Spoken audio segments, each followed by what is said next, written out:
Hi, Taylor. Hi, Kate. It's great to see you again. So excited to talk more about all things fashion. Yes. But first, for those who don't know you so well or your brand, tell us a little bit more about yourself, how you got into fashion. I know you modeled a little bit, Yeah. like what that whole journey was like. So I'm a fashion designer and plus size model by trade. And it all kind of started very organically. I studied design at the University of Cincinnati, and it was a couple years into me getting my design degree that I started working as a plus size model. I had not known, I'm from Kentucky originally, so as you can imagine, it's not the pinnacle of anything in regards to fashion or modeling. So there was a lot of things that I didn't know about, and modeling was one of them. But I had enough people approach me and say, you should really think about modeling. And I'm like, what does that mean?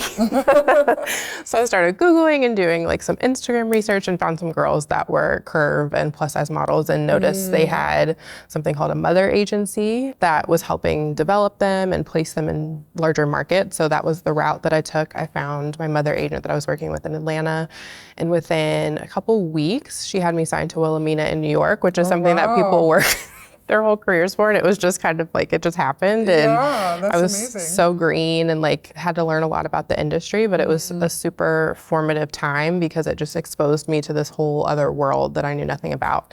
So I started doing that, and then was also studying design and kind of seeing this interesting thing happening in which I was only probably like a size 8 at the time. I had just stopped playing volleyball. So because I was bigger than standard straight size, I automatically was put on the curve board, and I did suffer from disordered eating and things like that. So I definitely was still smaller than probably what I should be. And as I, kind of got older and settled into my body, I became more of like a 10, 12, and was seeing on set how a lot of the designs were very modest, very matronly. I was like, I've never like experienced this before in my life. So it was something that was like a really eye-opening experience. And then consequently in design school was seeing how we were only being taught how to sketch, pattern, drape, construct for straight sizes. So it was really kind of seeing that through line and that pipeline as to why things were coming out and being for purchase, like things that people wouldn't want, because most designers aren't taught how to effectively design for bigger bodies. So seeing all of those things, it really kind of informed me and helped shape what I wanted to learn. And so I taught myself how to pattern, sketch, construct all the things for all sizes. And then it's consequently how Nomads came to be. It was my senior capstone collection in design school. And it's funny, I remember it really wasn't well received by professors. And I remember some of the styles that we have now are still ones that I designed in school. And I remember with like our one shoulder bay top and coast one piece, I remember having professors tell me during a critique that, this woman's too busty for a one shoulder, like you shouldn't have a plus size girl in that. And it's like, that's how it starts. That's what you have professors telling students. And so it's no wonder that the industry is in the state that it's in, because it's really, at the time at least, and I imagine it's still not getting much better with us going backward, but it's not really encouraged. So it's really unfortunate. But thankfully I've been like aware and kind of was able to see those pain points and make those connections, and it helped make me a stronger designer at least, and have been modeling ever since, and then obviously have the brand, and it was very organic how it all came to be. Wow, what a story. So many things I want to touch on in there, but if you feel comfortable, would you tell us a little bit about your journey with disordered eating, and did modeling kind of play into that struggle, or was that something you struggled with earlier on? So that was something that I had struggled with since I was a kid. I just remember my mom, there would always be a new fad diet. So it was Atkins, we were watching The Biggest Loser, it was, any sort of anything around weight and dieting that you can think of. Slim Fast, Weight Watchers, tried it, did all of those things with her. And then I got into sports, and, again, still always the biggest person on my team. And it was interesting. The modeling actually had the opposite effect on me, where I was seeing all of these beautiful curvy and plus size women. And it really kind of opened my eyes to you can absolutely be beautiful in a bigger body, but it just is so antithetical to what we're taught and what's shown in media and everything. So thankfully it had a positive effect on me. Whereas I think if I had been a straight size model, for sure it would have been a different story, because they're always trying to get you to shave inches off your hips and your bust and all that. But thankfully, just in the market that I am, they're like, no, you're at the perfect size. Like, we love how you look. And I'm like, God, you know. Yeah, that's so great. It's such a different view on the modeling thing. It's so interesting. I've been listening to a book by Aubrey Gordon, and it was talking about, you know, all the diet myths that are out there and the calories in, calories out, and how that stemmed from like a scientist in 1958. Oh my God, that science has changed so much since then, but we still, you know, tell people this. Or like, same with BMI. Yes. It's the same thing. And how the all of these diets you're mentioning, like the Atkins and Weight Watchers, all these things, when you really break them down, they have long-term negative health effects. Totally. And increase mortality risk for everyone. And also the amount of people who can actually lose weight and sustain it long-term is like 2%, I believe. So it's just such an interesting thing that we're surrounded by this ubiquitous belief that everyone should be skinny, when that's not how all of our bodies are. I'm so glad you touched on that, because I think that was the thing that I had to realize for myself, is like, because I played volleyball forever. Like in school, I played AAU, I played in college for 2 years. And once I realized that, like, I have a shit ton of muscle on my body. Like, that is just inherently how I'm built. And so when I came to that realization, like, because even when I was dieting and when I did have the disordered eating, the smallest I could ever get was a size 6, and I weighed 150 pounds. And I'm like, that's all I could do. Like, I literally would have had to just not eat anything. And even still, I probably wouldn't have been able to get smaller than that. So when I finally understood that, I'm like, I'm not meant to be that small. Like, it was a very freeing revelation, because it was like, thank God, because it was like, it was miserable. Yeah, which really brings up the plus size topic as well, because like for me, I'm 6'1", and even at my thinnest, I was like 180, 190. And I also have a lot of muscle. I played sports growing up, and the smallest I could get was still considered a plus size. I was a 14, 16. Yep. And yet so many places don't even carry that. So was that some of the struggle you were seeing when you were in school, of like, nobody's being taught how to build this, nobody's being taught to make this, but yet there's this huge market for it, right? Absolutely. And it was even down to like I remember there are 2 specific instances. One, it was even thinking about what we had access to learn. So with the forms, like the dress forms, we only had 2 plus size forms for the entire fashion program. So that's hundreds of kids.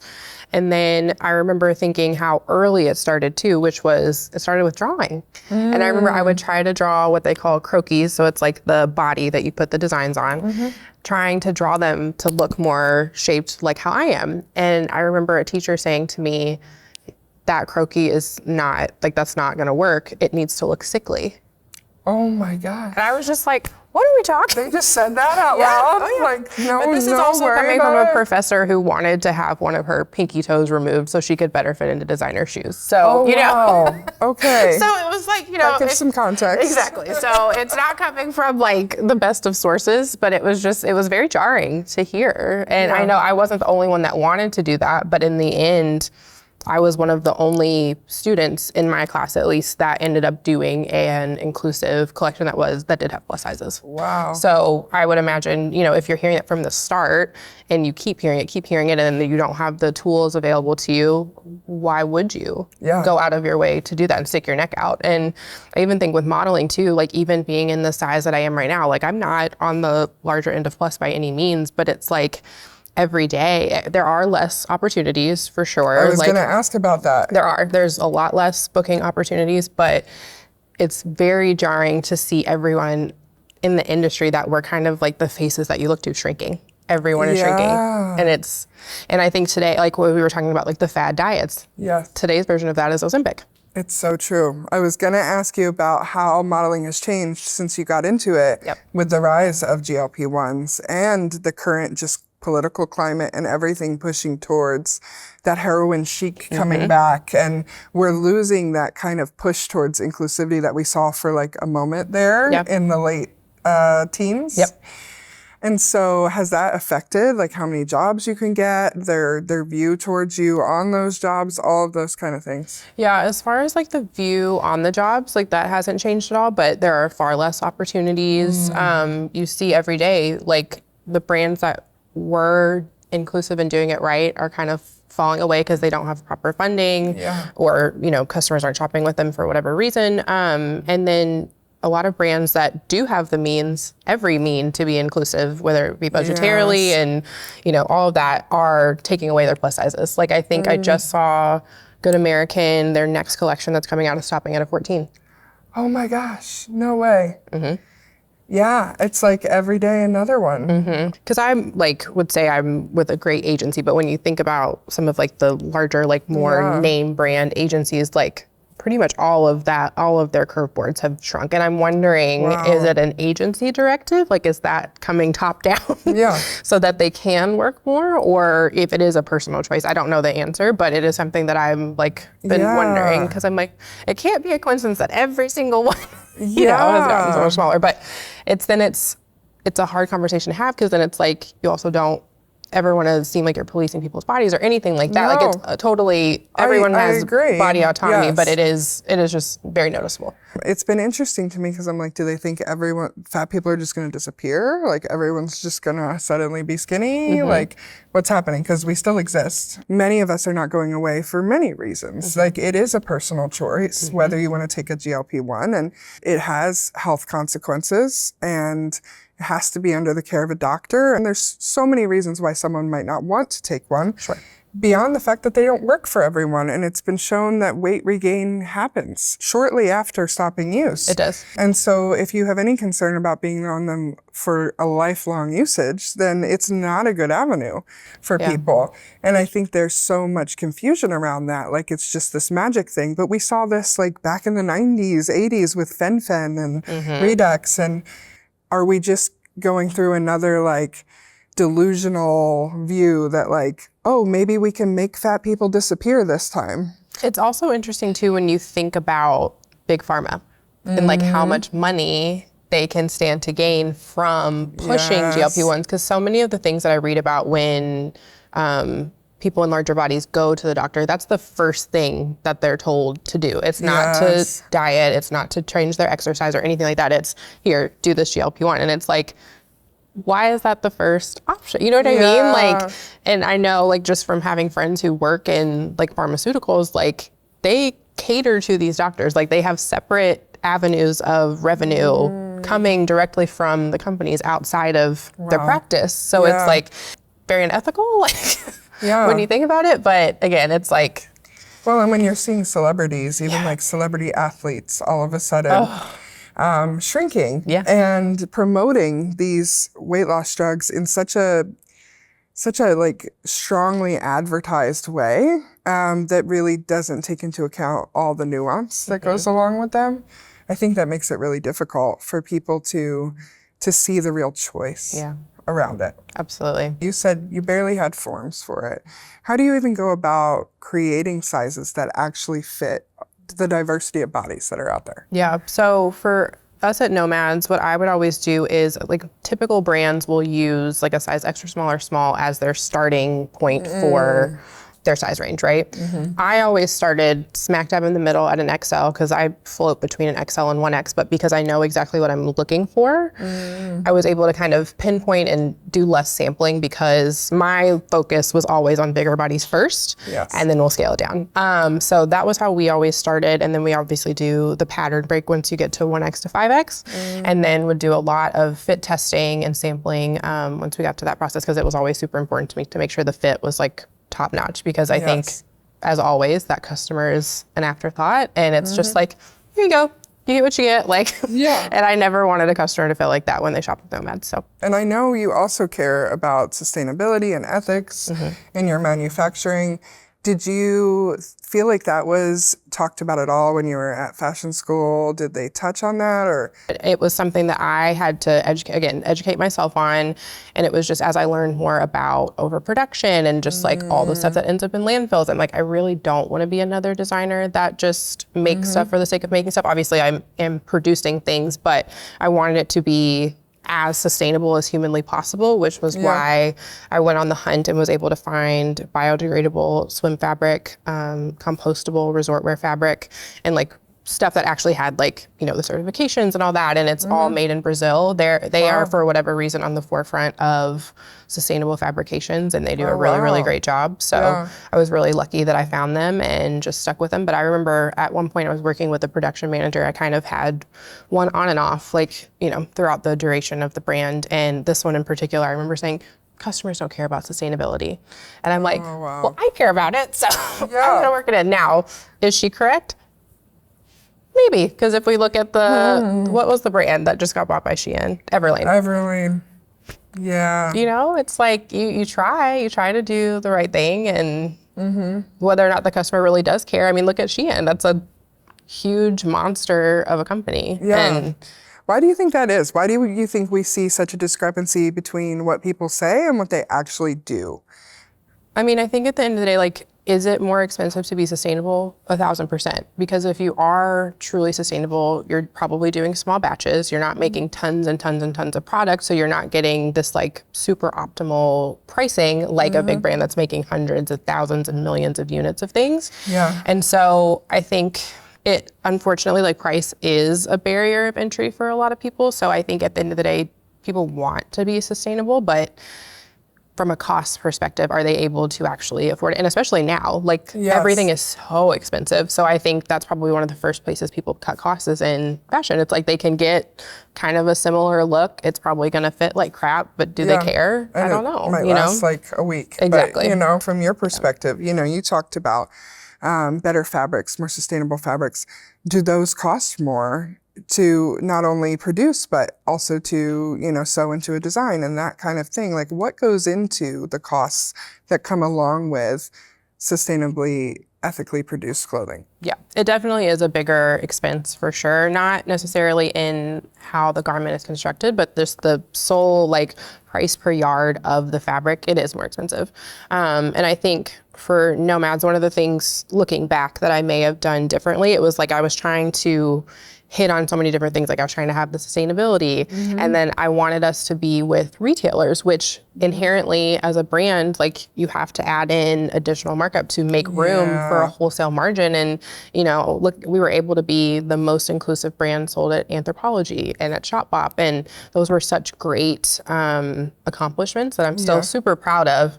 But with that, it was like, they didn't have the things in place or the mechanisms in place to even really service that customer. Because I remember having to have conversations with them, like when we launched with Anthropologie, you couldn't even filter to sizes 4X and 5X. I had to tell them like, hey guys, you know, nobody's gonna know that you have it. And then they would shoot everything on a size like extra large model, and it's like the body just doesn't look the same at that size. And so it was just like, while it was such a great accomplishment, it was just like, oh, like, and that's why I got into the consulting, because I'm like, well, if I come at it from that angle, we can help, like, so that they are able to do that. So I probably wouldn't have ventured into wholesale, just because then I could have kept our costs a little bit lower and it would have been a slower growth. But, you know, maybe then it could be cost effective for customers who could have then, you know, tried out the brand. But, you know, you live and you learn. Do you think it's a struggle though for customers to only be able to get things like swimwear online, because the fit can be so different depending on your body, right? Yeah, no, I 100% agree. That was why it was, the goal was always to have some, and that's why I actually did start doing so many in-person events, because I wanted to have like an in-person touch point for people to be able to try stuff on, because it's already hard enough when you're a new brand and they don't know how your stuff fits. And then especially at the price point, it's like, they have to try things on. And so finding that right groove was difficult at first. Like at first I tried like markets and things, and it was just like, you know, you're up next to jewelry brands that are selling like their price points maybe like $50 to $100, and then it's like you're asking somebody to pay $200 for a swimsuit. So then I started doing our own events, which did really, really well. But ultimately, it was like I just really wanted a retailer to like have it in store. To get it, yeah, because like to have that seal of approval, but also they just have such bigger customer bases. You know, like I'm only pulling from the people that I have, and you know, it's so hard. Yeah. Tell me more about Nomads. I know that you've had some struggles keeping it afloat. Yeah. It's very cost prohibitive right now in this political climate. and just like the cost of living and everything that we're seeing. What's your plan from here? Any sort of product-based business, it's so capital intensive. It's so true. When you're dealing with, factories have minimums and yeah, it's one of the hardest times for this industry in all the ways we've been talking about, plus size, inclusivity. It's all my areas. Sustainable, ethical, all the areas you're trying to do things in.